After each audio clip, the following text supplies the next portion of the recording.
You only think of playing for Gilas after you've tried trying to play for Team USA. Is it something like if you're not part of the 41 initial man lineup and then that's the only time you'll consider playing for Gilas? Jalen Green nagsalita na ukol sa kanyang paglalaro bilang naturalized player ng ating national team. Pero mga Pinoy fans na dismaya sa naging sagot nitong si Jalen Green. Pero sa kabilang banda, ikinatuwa naman ng mga fans ang pahayag nitong si Quentin Millora Brown ng University of the Philippines ukol sa kanyang plano na pumasok sa ating Gilas, Pilipinas. Yan ang laman ng ating istorya ngayon mga idol, pero bago muna ang lahat ay shoutout muna natin itong si Daily Variety Lifestyle. Maraming salamat sa pagsuporta at sa ngayon lang napadpad dito sa ating munting channel ay pakiclick naman ang subscribe button at sa mga lahat ng nanonood ngayon, paarbor naman mga idol ng like sa video na ito bilang suporta dito sa Maestro Coach TV. So heto at mainit na pinag-uusapan ngayon ng mga basketball fans dito sa Pilipinas ang naging tugon nitong si Jalen Green ukol sa tsansa kung nanaisin ba niya na makapaglaro para sa ating national team. Pero klaro sa mga naging tugon nito na hindi Pilipinas ang kanyang first option, kundi ang bansang USA. Well, ayon sa kanya ay susubukan muna niyang makapasok sa national team ng Amerika. At kung hindi man siya pala rin dito, ay saka pa lang niya ikukonsidera ang paglalaro para sa Gilas, Pilipinas. You only think of playing for Gilas after you've tried trying to play for Team USA. Is it something like if you're not part of the 41 initial man lineup and then that's the only time you'll consider playing for Gilas? No, I want to accomplish playing and winning a gold medal with USA first. There's no consideration. I want to play for the States first, and then if not, I'll go play for Gilas. Has Jordan Clarkson shared his experience with you in the last World Cup where he played for the Philippines? No, not at all. And recently, Jordan McCain said that he's part Filipino. Have you reached out to him? No. Marami ang mga Pinoy fans ang nalungkot sa naging tugon nitong Houston Rocket scoring machine na si Jalen Green dahil ayon mismo sa kanya ay hindi niya priority sa ngayon itong Gilas, Pilipinas. Green gets to Green against Carter.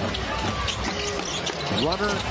Good. Started training camp. Gobert got some rest for his knee. And now he's in health and safety protocol. The last two games in Phoenix and obviously the other night in Los Angeles. Off the win this season. Actually, hati ang opinyon ng mga Pilipino sa naging interview sa kanya. Ang iba ay dismayado talaga dahil pakiramdam ng iba ay parang hindi matimbang sa puso nitong si Green ang kanyang pagka-Pilipino. Listen to this crowd roar right away.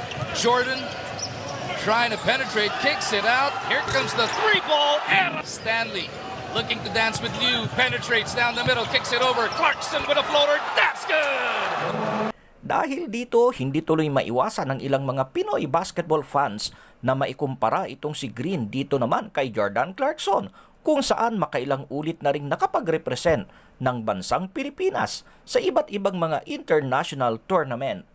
Kamakailan pa nga ay nagpahayag itong si Clarkson na nais sana niyang makapagbalik Gilas ulit sakaling bigyan siya ng pagkakataon ng SBP at maging nitong si Coach Tim Cone.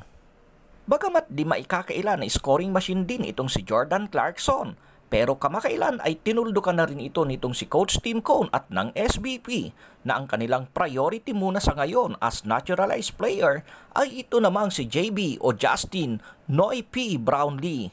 Well, gaya kasi ng alam ng lahat ay may pagkakumplikado ang sistema sa team nitong si Coach Tim Cone kaya't chemistry talaga ang mas matimbang sa kanya.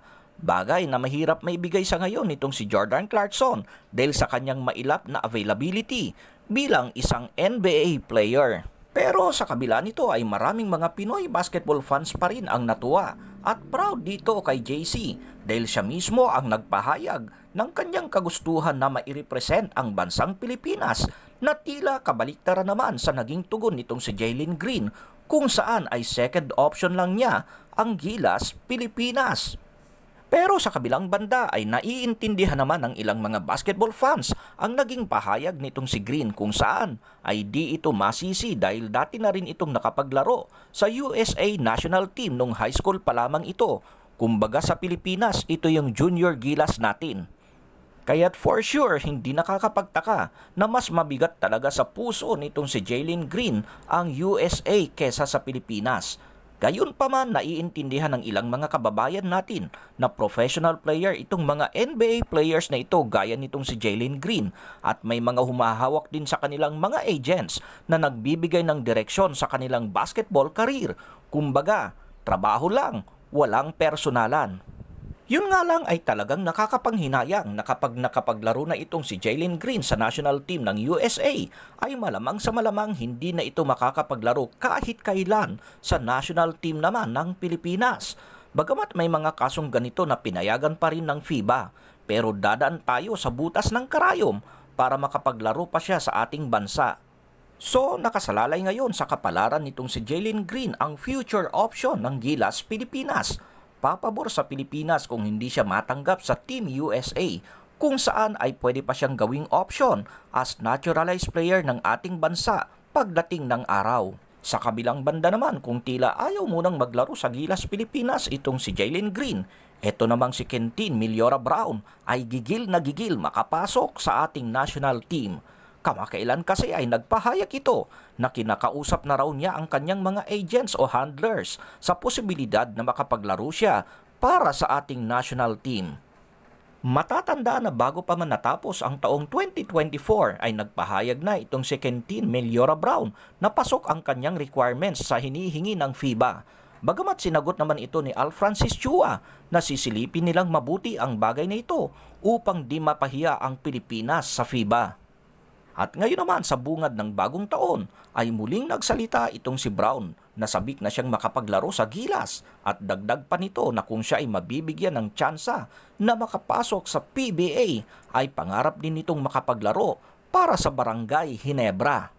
Sa pananaw ng maraming mga fans ay dapat lang na makuha ng Gilas ang serbisyo nitong 6'10" na si Kentin Milyora Brown upang lalo pang mapalakas ang ilalim o sentro ng ating Gilas Pilipinas at magkaroon ng katulong o karelyebo ito namang si Kai Soto at itong si Junmar Fajardo. Obserbasyon pa ng maraming mga fans ay bagay na bagay ito para sa ating national team dahil isa itong defender, blocker at rebounder. Hindi rin ito ball hugger. Bagamat kayang-kaya din itong umiskor anumang oras.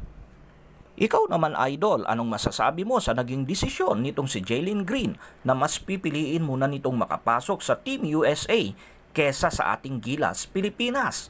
Naniniwala ka rin ba na malaking tulong itong si Kentin Milyora Brown ng University of the Philippines para sa ating national team?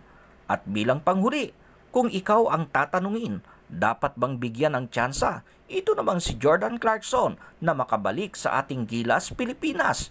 I-comment mo lang yan sa ibaba idol. Ingat and God bless!